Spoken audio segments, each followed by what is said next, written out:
Bună ziua frumoși mei Capricorn, bine ne revedem dragii mei, astăzi vorbim despre provocare și surpriză.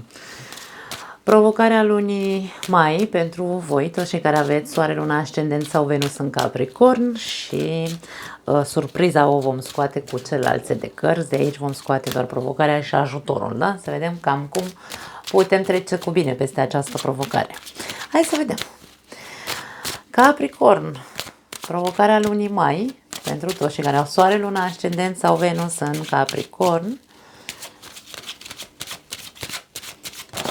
Ok, a sărit eremitul.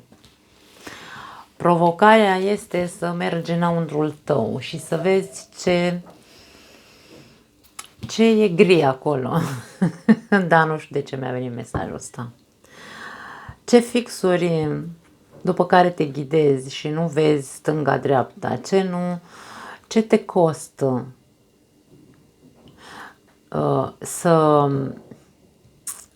nu ce te costă, de ce te costă să vezi, de ce e foarte greu pentru tine să vezi sau să accepti alte păreri din exterior sau alt drum, să iei un alt drum față de cel pe care îl cunoști. E o mare provocare aici pentru Capricorni să iasă din drumul cunoscut și să intre pe cumva să se riște, da? Dar nu poți să mergi pe un alt drum până când tu nu faci o introspecție interioară să vezi de ce. Care e soluția? Să poți să accepti că în viață lucrurile se pot face și altfel. Sau drumul către o viață luminoasă, nu gri, trebuie să fie diferit de cel pe care l-ai parcurs până acum. E vorba despre o certă rigiditate. Eremitul întotdeauna vine cu rigiditate. Avem aici o persoană, ia uite, e băț așa, ca bățul ăla de drept, se ține dreaptă, spatele drept, nu vede decât lampa din fața lui, picioarele nu se mișcă decât ca un pas din ăla, cum se chema, nu mai știu, când eram copii și făceam la educație fizică, nu mai țin minte cum se numea, dar puneau așa pasul în fața celuilalt, nu?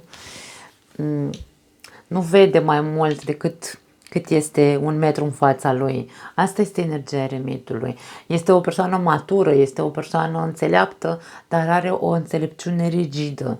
Și aici sunteți provocați să integrați, să acceptați alte lucruri din exterior, pentru că aici vorbim despre probabil o viață austeră, hai să zicem așa, de izolare, trăiți izolați, trăiți singuri, adică de ce să vrei să trăiești așa? Ești provocat să nu mai trăiești în izolare. Ok, hai să vedem ce te poate ajuta. S-au supărat toate cărțile, au sărit pe aici, nu sunt prea, au căzut toate. Bine, toate nu, wow, ia uite. Asta da, a sărit singură. Hai să vedem. 8 de băte a sărit singur. Hai să mai vedem încă 2 și apoi povestim. Luna.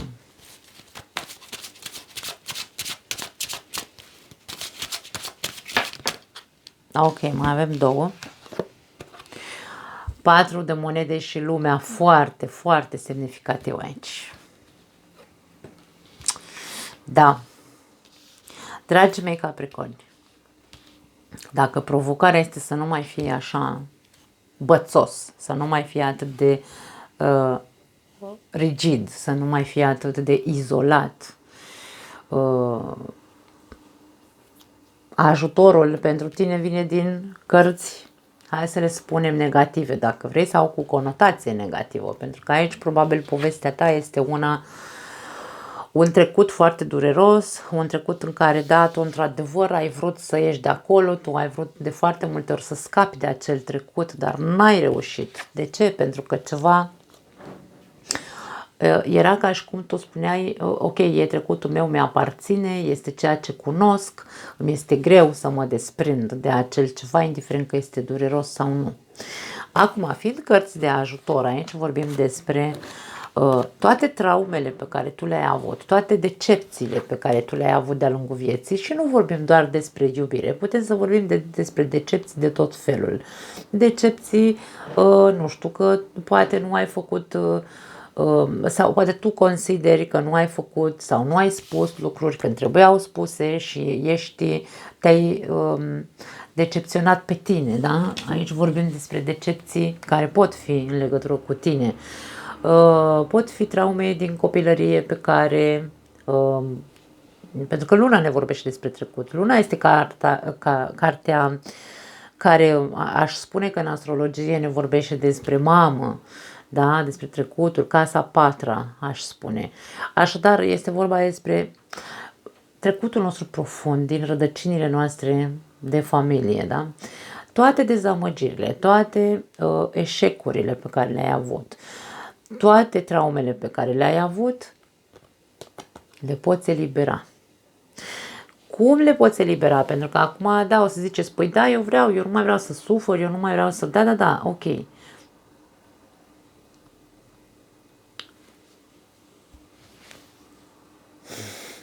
Te privesc în ochi și te întreb.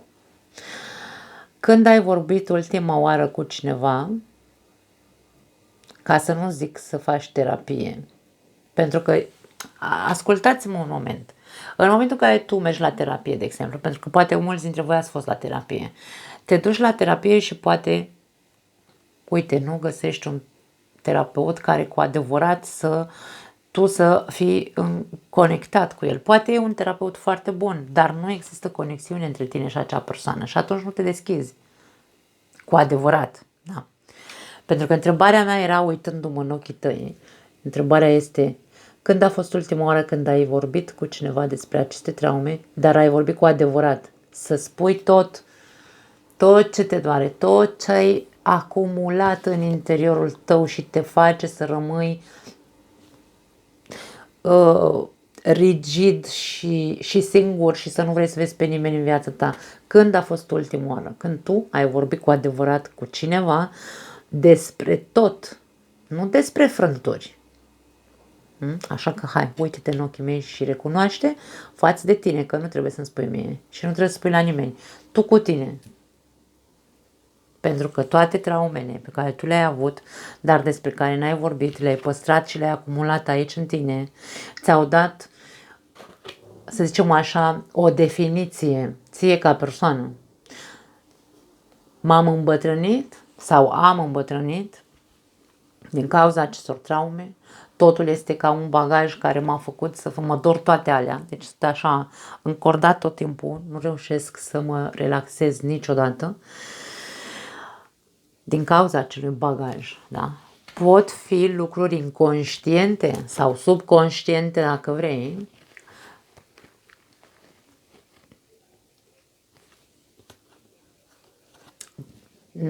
în care tu trebuie să începi să scormonești aici. 8 de bâte este o carte a comunicării. Este o carte a mă duc până înăuntru meu, introspecția despre care vorbeam, să nu uităm că aici nu ne abatem de la drumuri, dragii mei, Capricorn. Nu, aici rămânem pe poziție, da? Introspecția interioară pe care eu trebuie să o fac cu mine este să caut, să scormonesc în toate nu știu dacă e corect spus, unghiuri, în toate colțurile capului meu, minții mele, da?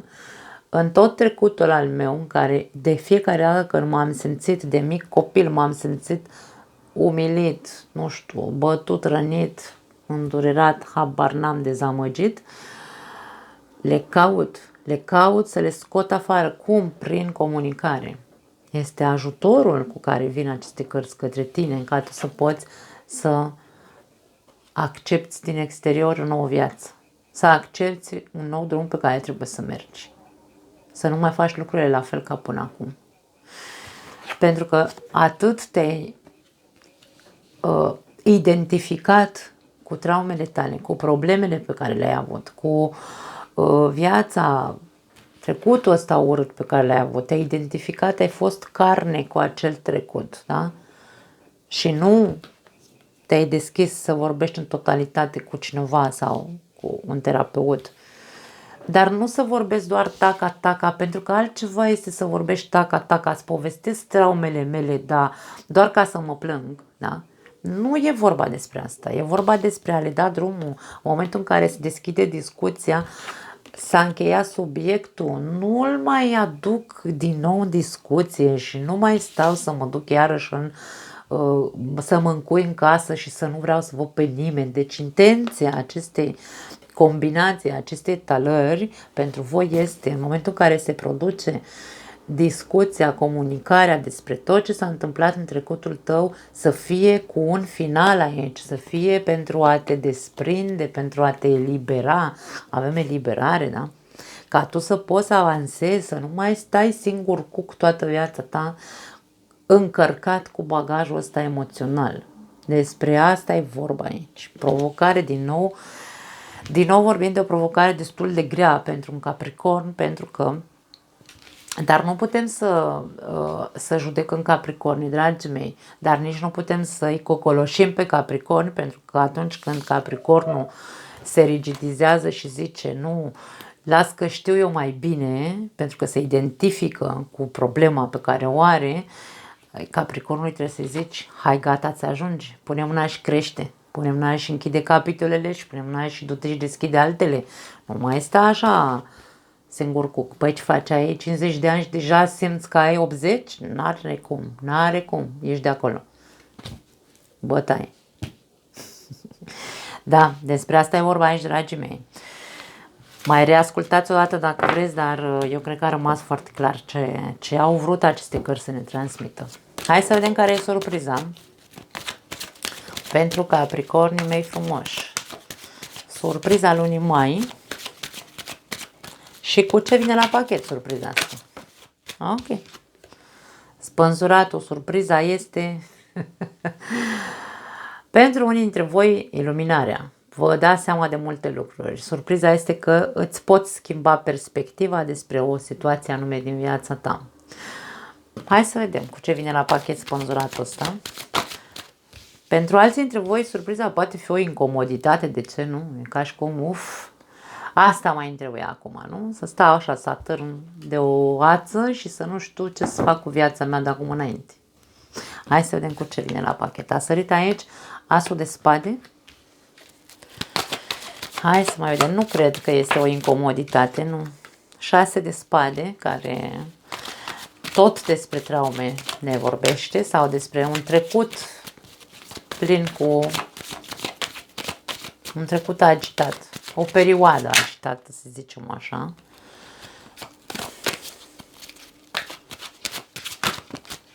Ok, mai avem două cărți, le luăm. Moartea, wow, îmi place moartea. Pluto, că se întoarce Pluto. Începe să retrogradeze începând cu data de... începând cu vineri, de vineri. Nu știu când o să postez filmarea asta, probabil că exact în ziua de Paști, așadar, dragii mei, Paști fericiți. o să vă scriu pe YouTube. Dar Pluto începe vineri să retrogradeze și se îndreaptă înspre Capricorn din nou. Va ajunge probabil undeva în septembrie. Și avem, mai sărit 8 de spade. Wow! Aici e vorba tot despre un final, tot despre o renaștere din punct de vedere al surprizei lunii mai. Este vorba de o perioadă de reflexie, ca și cum luna mai vine pentru tine cu o surpriză. Stai așa, stai pe loc și nu te mișca și nu fă nimic. Doar gândește-te la tot ce s-a întâmplat în viața ta în ultima perioadă. Ce nu a mers ok și de ce? Nu e vorba doar să ne întrebăm ce s-a întâmplat. Și să și răspundem. De ce am trecut prin perioada asta zbuciumat în ultima perioadă? Ce incomodități am simțit în ultima perioadă? Pentru că spânzuratul este o poziție incomodă, da? Deci stai aici cu capul în jos. Cineva te-a dat peste cap, cineva ți-a dat de gândit în ultima perioadă. Surpriza este că tot ceea ce te-a dat peste cap în ultima perioadă, din punct de vedere al liniștii mentale, sufletești, de ce nu, e momentul să îți iei pauză, să revizui, îmi vine să zic, să revizuiești, cred că se zice corect în românește, toate informațiile care au venit către tine. Da? Pentru că tu ai nevoie să îți schimbi perspectiva și să înțelegi, să răspunzi, mai bine zis, la întrebarea de ce.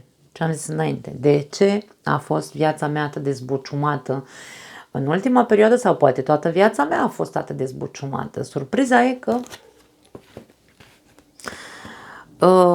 poate tu singur vei zice, trebuie neapărat să-mi schimb perspectiva, trebuie neapărat să fac ceva cu bagajul meu, trebuie neapărat să găsesc o soluție la problemele cu care m-am tot confruntat, trebuie neapărat să închid aici, să îngrop securea discordiei, dacă vrei, să îngrop trecutul ăla, morții cu morții, vii cu vii. Nu știu de ce mi se transmite acest mesaj, nu știu pentru cine e, și să aleg, pentru că Optul de Spade este o carte de a liberului arbitru, că dacă până acum, ok, am stat, m-am simțit o victimă, până acum am crezut că eu sunt ăla care n-am avut de ales în viață și că asta mi-a fost dat să trăiesc. Deci aici vei avea niște revelații enorme, care probabil te vor surprinde pe tine. Aici vorbim despre tine, nu vine nimeni să zică niciun mesaj în luna asta.